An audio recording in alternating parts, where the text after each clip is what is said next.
ನರಿಯಂದಡ ಗ್ರಾಮ ಪಂಚಾಯಿತಿ ವ್ಯಾಪ್ತಿಯ ಕೋಕೇರಿ ನರಿಯಂದಡ ಗ್ರಾಮದಲ್ಲಿ ಕಳೆದ ಕೆಲವು ದಿನಗಳಿಂದ ಕಾಡಾನೆಗಳ ಹಿಂಡು ಗ್ರಾಮದ ಬೆಳೆಗಾರರ ತೋಟಗಳಿಗೆ ಲಗ್ಗೆ ಇಟ್ಟು ದಾಂಧಲೆ ನಡೆಸಿ ಕೃಷಿ ಗಿಡಗಳನ್ನು ನಾಶಪಡಿಸಿ ಅಪಾರ ನಷ್ಟ ಉಂಟು ಮಾಡಿದ್ದು ಗ್ರಾಮಸ್ಥರಲ್ಲಿ ಆತಂಕ ಸೃಷ್ಟಿಯಾಗಿದೆ.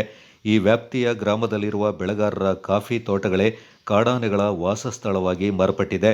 ಕೋಕೇರಿ ಗ್ರಾಮದ ನೆಲ್ಲಮಕ್ಕಡ ವಿವೇಕ್ ಹಾಗೂ ಬೆಳಿಯಂಡ್ರ ಲಕ್ಕಿ ಎಂಬವರ ತೋಟಗಳಿಗೆ ಲಗ್ಗೆ ಇಟ್ಟ ಕಾಡಾನೆಗಳ ಹಿಂಡು ತೋಟದಲ್ಲಿ ಬೆಳೆದ ಕಾಫಿ, ಅಡಿಕೆ, ಕಾಳುಮೆಣಸು, ಬಾಳೆ ಇನ್ನಿತರ ಫಸಲು ಭರಿತ ಕೃಷಿ ಗಿಡಗಳನ್ನು ತುಳಿದು ಅಪಾರ ನಷ್ಟ ಉಂಟು ಮಾಡಿದೆ. ನರಿಯಂದಡ ಗ್ರಾಮದ ಸುಮಂತ್ ಎಂಬವರ ತೋಟದಲ್ಲಿ ಕಾಡಾನೆಗಳ ಹಿಂಡು ಸಂಚರಿಸುವ ದೃಶ್ಯ ಮೊಬೈಲ್ನಲ್ಲಿ ಸೆರೆಯಾಗಿದ್ದು ಜನರಲ್ಲಿ ಆತಂಕ ಸೃಷ್ಟಿಯಾಗಿದೆ.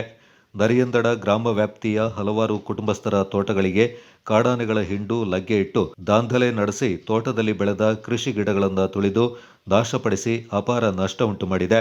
ಕಾಡಾನೆಗಳ ಹಾವಳಿಯಿಂದ ಕಾರ್ಮಿಕರು ತೋಟದ ಕೆಲಸಕ್ಕೆ ತೆರಳಲು ಹಿಂದೇಟು ಹಾಕ್ತಾ ಇದ್ದು ಗ್ರಾಮದಲ್ಲಿ ಜನರು ನಡೆದಾಡಲು ಭಯಪಡುವ ಪರಿಸ್ಥಿತಿ ನಿರ್ಮಾಣಗೊಂಡಿದೆ. ನಿರಂತರ ಕಾಡಾನೆಗಳ ಹಾವಳಿಯಿಂದ ಗ್ರಾಮದಲ್ಲಿ ಅಪಾರ ಹಾನಿ ಸಂಭವಿಸ್ತಾ ಇದ್ರೂ ಆನೆಗಳು ತೋಟದಲ್ಲೇ ಬೀಡು ಬಿಟ್ಟು ದಾಂಧಲೆ ನಡೆಸ್ತಾ ಇದೆ. ಮಾಹಿತಿ ನೀಡಿದ್ರೂ ಅರಣ್ಯ ಇಲಾಖೆ ಯಾವುದೇ ಕ್ರಮ ಕೈಗೊಳ್ತಾ ಇಲ್ಲ ಅಂತ ಗ್ರಾಮಸ್ಥರು ಆರೋಪಿಸಿದ್ದಾರೆ. ಇನ್ನಾದರೂ ಸಂಬಂಧಪಟ್ಟ ಅರಣ್ಯ ಇಲಾಖೆ ಹಾಗೂ ಸರ್ಕಾರ ನಷ್ಟ ಸಂಭವಿಸಿದ ಬೆಳೆಗಾರರಿಗೆ ಸೂಕ್ತ ಪರಿಹಾರ ಒದಗಿಸಬೇಕು. ಅದರಂತೆ ಗ್ರಾಮದಲ್ಲಿ ದಾಂಧಲೆ ನಡೆಸ್ತಾ ಇರುವ ಕಾಡಾನೆಗಳನ್ನು ಕಾಡಿಗಟ್ಟುವ ಅಥವಾ ಸೆರೆ ಹಿಡಿದು ಬೇರೆ ಕಡೆಗೆ ಸ್ಥಳಾಂತರಿಸಲು ಕ್ರಮ ಕೈಗೊಳ್ಳಬೇಕೆಂದು ಗ್ರಾಮಸ್ಥರು ಒತ್ತಾಯಿಸಿದ್ದಾರೆ. Kodagu channel news, Zakariya, Napoklu.